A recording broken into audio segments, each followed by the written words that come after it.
Hey everybody, Dave here, and it is Thursday, March 9th, and I'm excited to let you know that all of our grading is up to date, and please let me know if you have any questions regarding the comments that I've made. Oftentimes, if I have a question, you're just going to have to interpret that on whether or not I'm looking for correspondence or an actual answer. But in any case, I usually ask questions just to kind of get your mind thinking, and I do so within those instructor comments. If you want to reply, great. Let's go ahead and chat it up.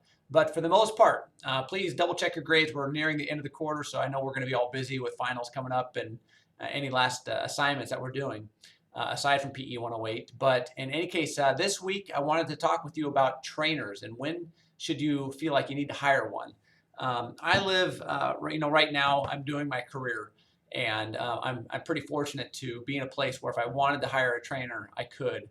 I used to go to a CrossFit facility, and the nice thing about CrossFit, some CrossFit gyms are great, and the nice thing about the one I went to was that the person who wrote our workout of the day was our trainer and the owner, so they were kind of held to a higher standard, with regards to their reputation, their knowledge, etc. So, if I didn't like that trainer and I left the gym, they're losing my dollars as well. So, not just the training dollars, but also the membership dollars.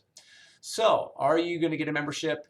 This came up with one of your peers who got a new membership to a new gym or to a gym, and she was contemplating getting a personal trainer. And I just want to say, if you need training after PE 108, then maybe I'll say you're looking for maybe a couple of things. One, more knowledge than you've received in here, and that's okay. Remember, you were to come into PE 108 with already the knowledge of developing a fitness plan, and I just sign off on what you're doing. And it may make some subtle changes, but for the most part, you're ready to go. Or you're looking for motivation, and which can be a hard place to be, especially when you exercise alone. You have to, a lot of people don't realize results take place when nobody's watching and when you're exercising alone. And you don't have to check in on Facebook to tell the world that you're exercising. One of the things I like is when I hear from kind of a third person. I remember when I was in college, I heard from kind of a chain of coaches that by the time it reached the third coach, I saw him, I believe it was Albertsons back in Spokane, way back in the day. We're talking 20 years ago. And he said, man, I'd heard you've been running a lot, but I had no idea. He says, you look great. Look like you've been running a ton. And he said, like, I had, he could see like the definitions in my face and, kind of a more structured jawline, etc. And that felt good to just kind of hear, like, people are seeing these things and I'm not having to, to go on to Facebook, even though we didn't have that then, believe it or not. And kind of just tell everybody that I'm checking in at the gym, getting my sweat on.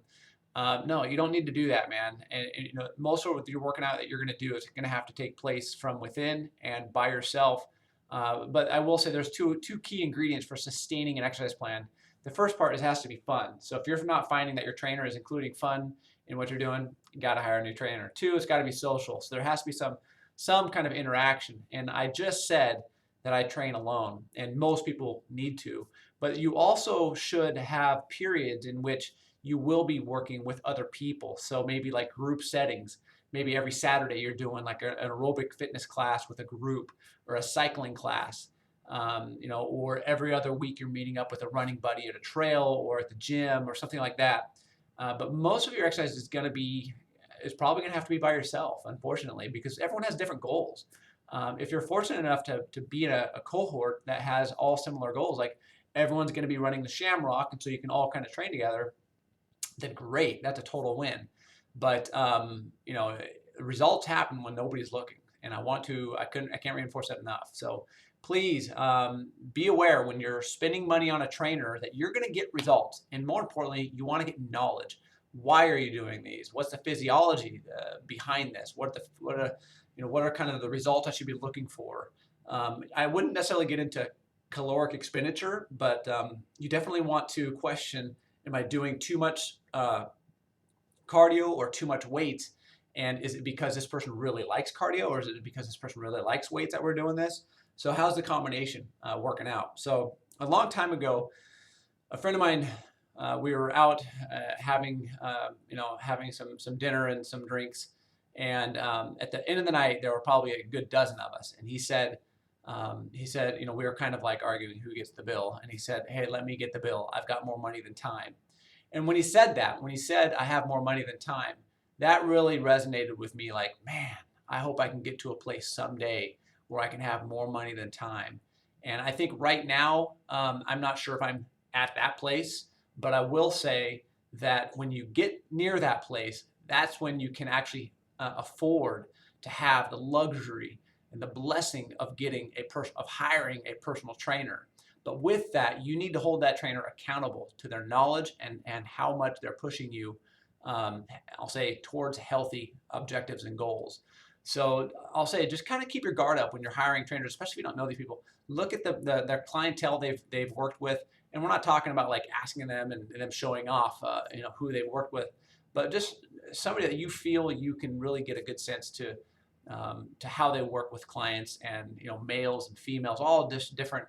I'll say all just different types of people from across the board, from business people to truck drivers to working people. Who knows? But in any case, question your trainers, man. Find out what their certifications are, their knowledge.